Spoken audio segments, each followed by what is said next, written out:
Muy buenas, después del Gran Premio de Hungría y del directo que hicimos ayer también bastante largo hablando sobre él, os traigo un análisis más concreto, más del estilo de siempre, hablando especialmente de la estrategia de Ferrari, porque se ha hablado mucho de que si falló, que si la volvieron a liar, que si siguen sin acertar con las estrategias, y estoy bastante en desacuerdo con ese análisis. Lo vamos a hacer como siempre con estos datos, que ya sabéis que lo publico siempre, vais a tener el enlace en la descripción, para que entendamos entre todos un poco mejor por qué Ferrari tomó esa decisión y también por qué tuvo sentido realmente prácticamente todas las decisiones que tomaron en este Gran Premio, porque ha llegado un punto que parece que cada vez que toma Ferrari una decisión se va a criticar. Entonces, vamos a intentar analizarlo dejando un poco de lado sobre todo los fanatismos y vamos a centrarnos en los datos puramente, ¿vale?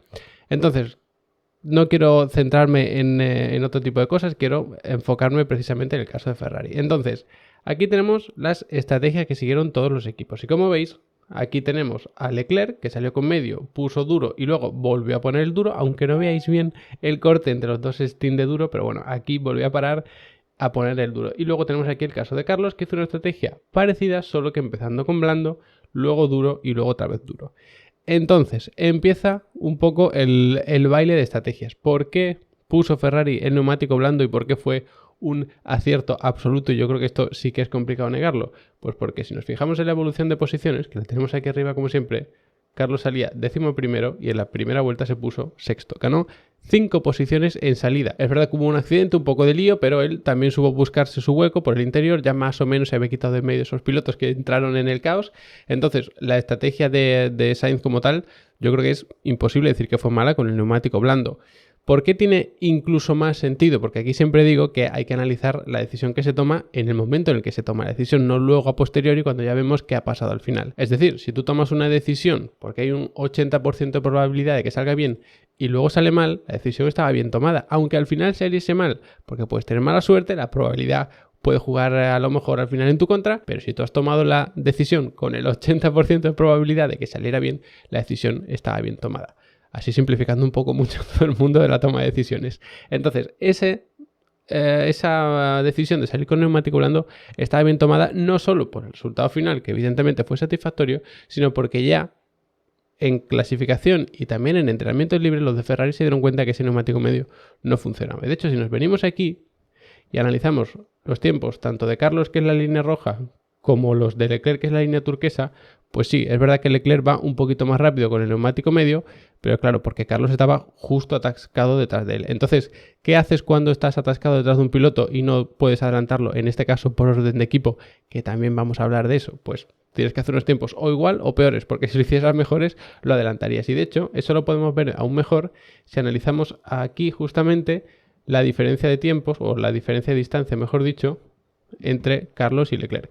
Como veis, las 5 primeras vueltas aproximadamente, justamente la vuelta número 7, Carlos está a 7,2 de Verstappen y Leclerc a 6,2, es decir, le separa un segundo. Estuvieron todas estas vueltas separados por un segundo, luego un poquito más, y luego aquí es cuando se abre un hueco de en torno a unos 2 segundos y poco, y eso más o menos se mantiene, luego se abre un poquito más incluso a los 3 segundos y así, porque evidentemente cuanta más distancia dejes, es verdad que mejor vas a conservar neumáticos, menos vas a sobrecalentar, y además en esas últimas vueltas del estilo es cuando se puede empezar a notar un poco la degradación. Aquí para Carlos, ¿y qué pasa? Que a las 2 vueltas para Leclerc. Si tú pones un neumático blando, que sabes que te va a funcionar mejor, que es más previsible y que encima te va a ayudar en salida, pues la decisión yo creo que está bien tomada. Una cosa es que te pueda beneficiar en salida y la otra que te termine beneficiando. Ya digo, si hubiese conseguido 2 o 3 posiciones ya estaba bien. Lo que pasa es que consiguió 5 y es todavía más llamativo. Pero aunque solo hubiesen ganado 2 posiciones, esa decisión estaba bien tomada. Porque si encima no te va a durar menos el neumático, sino que por el stint fueron 2 vueltas menos. Eso apenas es relevante en una carrera como esta de 70 vueltas. Por lo tanto, la decisión estaba muy bien tomada. Luego hablamos de lo de las estrategias de equipo y todo eso, porque es verdad que luego, pues aquí vemos la línea continua roja, que es la de Leclerc, por debajo, por esa mala parada que hicieron y demás. Que también se ha dicho, otra vez Ferrari fallando con los pit stop y demás. Pues es verdad, ha fallado igual que falló cuando hicieron ese doble pit stop. Cuando hicieron el doble pit stop que entró Leclerc y luego detrás Carlos, dijeron que otra vez querían perjudicar a Carlos, que eso no tiene ningún sentido, pero viendo el histórico, como dijimos en aquel análisis de paradas de Ferrari, prácticamente todas habían salido bien o muy bien. Estaban siendo espectacular la parada de Ferrari este año, no como el año pasado.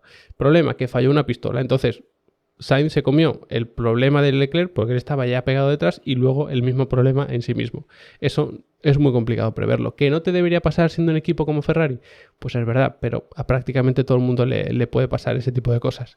El problema, en mi opinión, más grande es que han vuelto a fallar, al menos desde fuera, lo que se puede ver con la pistola, que era lo que falló en ese momento. Entonces, para mí este fallo en el pit stop sí que es un poco más grave porque se ha repetido, no es un fallo nuevo, que siempre es más complicado de prever. Entonces, para mí ahí sí que es fallo de Ferrari, porque la mala parada no parece culpa del mecánico, sino de la pistola, y ya es un problema que se habían encontrado antes. Si notas un problema en tu pistola, cámbialas. Es verdad que estaban preparados con otra como de repuesto ahí, pero la idea es que no debería haber fallado más. Luego llegó la otra polémica, ¿vale? Seguimos avanzando y luego hablamos del tema de cambiar posiciones o no. Al final faltaban, pues estábamos en la vuelta 45, 47, y ahí se paró. Por lo tanto, quedaban todavía pues unas 25 vueltas más o menos. Cuando faltaban 25 vueltas, muchos de los pilotos, como Verstappen, como Norris, como Pérez, como Hamilton, como Piastri, pusieron el neumático medio. Sin embargo, Ferrari es el primero de los de arriba que pone el neumático duro. Luego es verdad que Russell también pone el medio, Sainz pone el duro y luego más hacia abajo vemos que los demás también ponen el neumático duro. Esto es bastante sospechoso. ¿Por qué? Porque cuando tú te tienes que defender del grupo en el que estás, que en este caso es un grupo pues de unos 5 pilotos, que tenemos a Verstappen, a Norris, a Pérez, a Hamilton, a Piastri, pues tú sigues más o menos la misma estrategia. Y no solo eso, sino que equipos como McLaren se vio claramente como el neumático medio les funcionaba mejor que el duro. Si nos venimos aquí a analizar a McLaren, fijaos en el stint que hace los dos pilotos, maravilloso con el neumático medio, manteniendo un ritmo constante, no se vio absolutamente nada de degradación. Sin embargo, cuando los dos pusieron el duro, fijaos que los tiempos, al principio, sobre todo los de Norris, son más inestables, que ojo, también se puede deber a tráfico en pista, doblados o lo que sea, que en este punto creo que todavía no habían llegado, pero bueno, pueden pasar cosas y a partir de ahí la degradación se nota bastante. Veis que los tiempos van subiendo. Entonces, viendo esto y viendo esto, ¿qué neumático vas a poner siendo McLaren? Pues vas a poner el medio. Pero siendo Ferrari, no puedes poner el neumático medio, o no tendría tanto sentido, mejor dicho, poner el neumático medio, porque ya has aprendido la lección que no te sirve ni siquiera para una vuelta de clasificación, que lo dijo el propio Carlos, y tampoco en tanda larga, que también lo probaron, y en el entrenamiento libre ya se dieron cuenta que ese neumático no funcionaba. Y de hecho, si nos fijamos en otro equipo como Aston Martin, fijaos lo que pasa con el stint de Alonso, que es la línea turquesa. Cuando aquí pone el neumático blanco, que es el duro, empieza a calentar neumáticos, por eso van mejorando los tiempos, pero a partir de ahí suben. Y termina haciendo unos tiempos bastante peores que los del principio del stint. Eso significa que al principio tardó en calentarse, pero luego hay degradación. Y eso fue exactamente lo que le pasó también a Ferrari, si nos fijamos en este stint. Bajan los tiempos, es decir, va entrando en temperatura y prácticamente la misma vuelta los dos pilotos, porque primero para Leclerc y luego para Carlos, y si os fijáis, a partir de aquí empiezan a subir los de Leclerc y 2 vueltas después es cuando empiezan más o menos a subir los de Carlos y empieza la degradación. Si tú en un stint de 25 vueltas tienes 7 buenas y las otras 18 con degradación, con un neumático duro, poner el neumático medio probablemente hubiese sido un desastre. ¿Qué pasa con los otros equipos que tenían neumático medio, que parecía que era la opción correcta y demás, que encima estaban en ese grupo peleando entre sí, que es más fácil normalmente copiar estrategias? Pues que tenemos a Red Bull, que van tan sobrados en rendimiento que siempre van sobrados también en degradación, porque puedes conservar más, puedes poner reglajes menos agresivos y todo eso, y también tienes a Mercedes, que históricamente degradan muchísimo menos. Fijaos en el stint intermedio de Hamilton, que es la línea turquesa. Aquí hace una tanda pues de casi 15, 17, cerca incluso de las 20 vueltas sin degradación, y luego ya es cuando empiezan a subir un poco los tiempos, luego empiezan a bajar un poco, una degradación un poquito rara, pero al cabo de muchas vueltas, y el neumático medio les funcionaba muy bien. Tiene un coche que degrada mucho menos, entonces te puedes permitir poner ese neumático medio, luchar en pista con otros pilotos, pero si tú eres Ferrari, has sufrido degradación con el duro y encima vas a tener que pelear en pista con el neumático medio, porque se suponía que era para intentar pelear con los de arriba o defenderte de los de detrás, hubiese sido un desastre y hubiesen degradado mucho. Por lo tanto, problemas de degradación en Ferrari no parece que hayan desaparecido, por lo que hemos visto aquí, por lo que hemos visto en algunos pilotos en los anteriores grandes premios, porque es verdad que en algunos Carlos de repente degradaba poco, pero Leclerc más, otros viceversa, entonces no es que hayan solucionado del todo los problemas de degradación, o eso es al menos lo que parece desde fuera.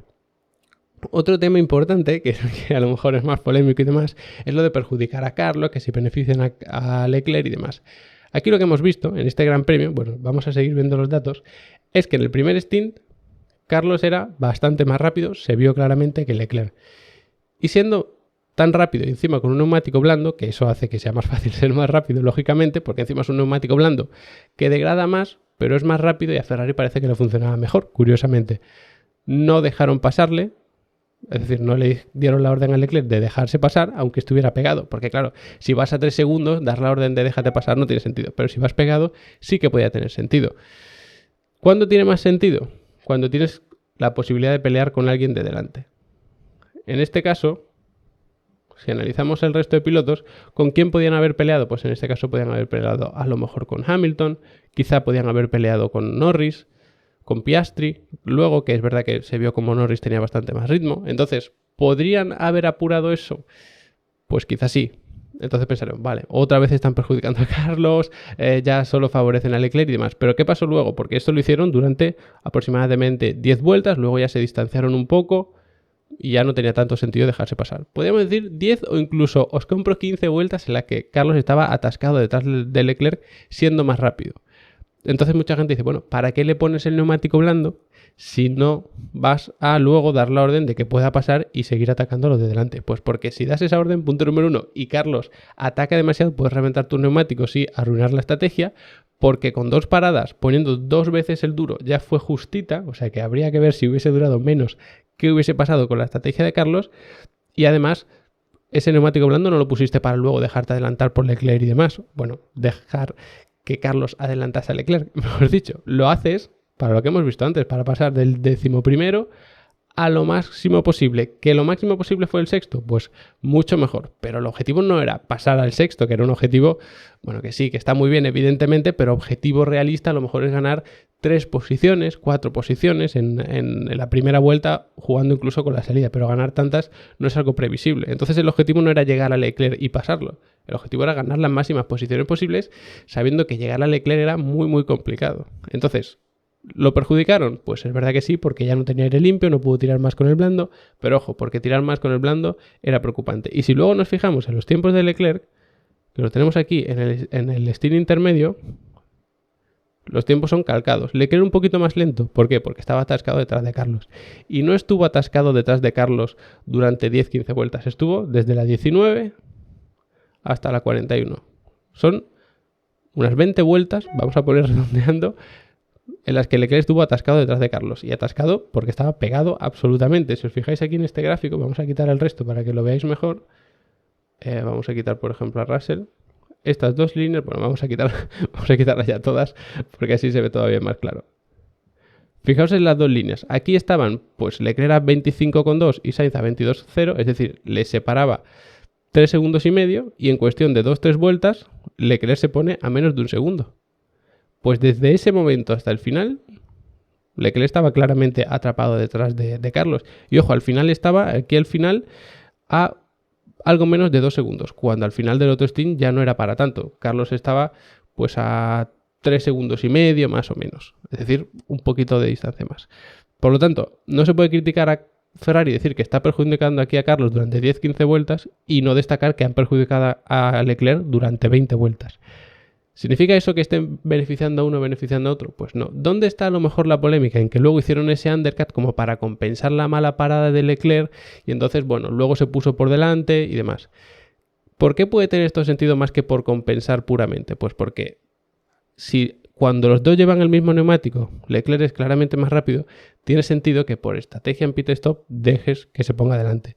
Eso es exactamente lo que hizo McLaren. Aquí está Norris detrás, dan orden de que no se pelee, pero luego le paran a él antes y fijaos en cómo se van separando la línea de Piastri, que es la discontinua, de la de Norris, que es la continua.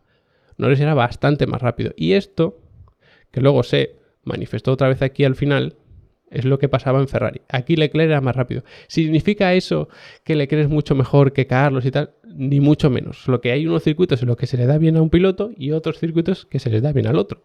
Entonces la cuestión es que cuando pasa la misma situación con los dos pilotos, Ferrari actúa exactamente igual con los dos pilotos. Otra cosa es decir, bueno, pero es que hay una situación que es muy parecida y que no le beneficiaron. Vale, pero si es muy parecida ya es que no es la misma. Es que es distinta. Se puede parecer en algunas cosas, pero es distinta. Lo que hemos visto hasta ahora es que cuando hay una situación exactamente igual con los dos pilotos, se actúa de la misma manera. Parece que Ferrari tiene la intención de que los pilotos no se dejen pasar mutuamente en pista. Eso a lo mejor cambia a final de temporada, cuando tengas unos objetivos un poquito más concretos, porque ahora está todo como un poco abierto.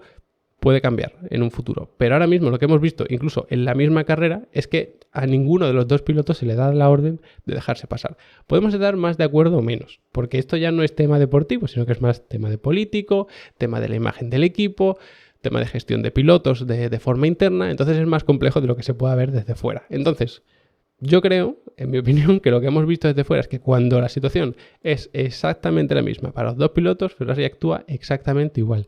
¿Que se han dado situaciones en las que se ha favorecido a Leclerc?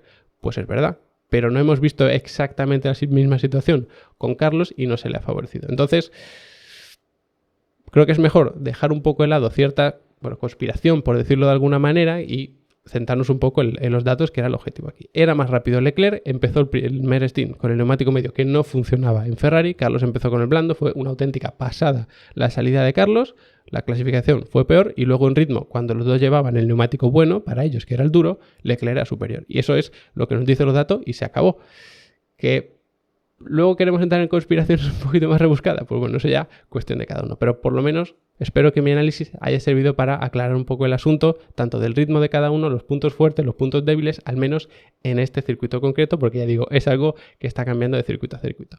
Como siempre, ya sabéis que en Level Up Academy tenéis muchos cursos, tanto a nivel deportivo como de Fórmula 1, también a nivel técnico, también de sim racing, incluso de arte aplicado al automovilismo, porque hay cursos de fotografía, hay cursos de ilustraciones técnicas para motorsport, hay cursos de absolutamente todo lo que tenga que ver con automovilismo, realidad virtual, setups, dinámica, pilotaje, estrategias de carrera, telemetría. Todo está allí, además tenéis certificados, tenéis soporte para dudas, tenéis setups ya hechos para sim racing, tenéis descargas, tenéis absolutamente todo y la idea es que podáis aprender todo lo que queráis porque no hay que comprar cada curso individualmente. Os dais de alta, el tiempo que queráis aprender vais a poder ver todos los cursos que queráis, todo el contenido y cuando ya os interese os dais de baja, que no hay ni permanencia, ni penalizaciones, ni hay que pagar matrículas, ni nada por el estilo. Es una suscripción que os dais de alta un mes, pues todo ese mes podéis ver todo el contenido. Así que os espero por allí, que recordad que además la primera clase de cada curso es gratis, o sea, os metéis en la web, pincháis en el curso que queráis, la primera clase la podéis ver sin ni siquiera registraros. Así que os espero por allí. Como siempre, os agradezco que os hayáis quedado hasta el final del vídeo y nos vemos muy prontito analizando el circuito de Spa.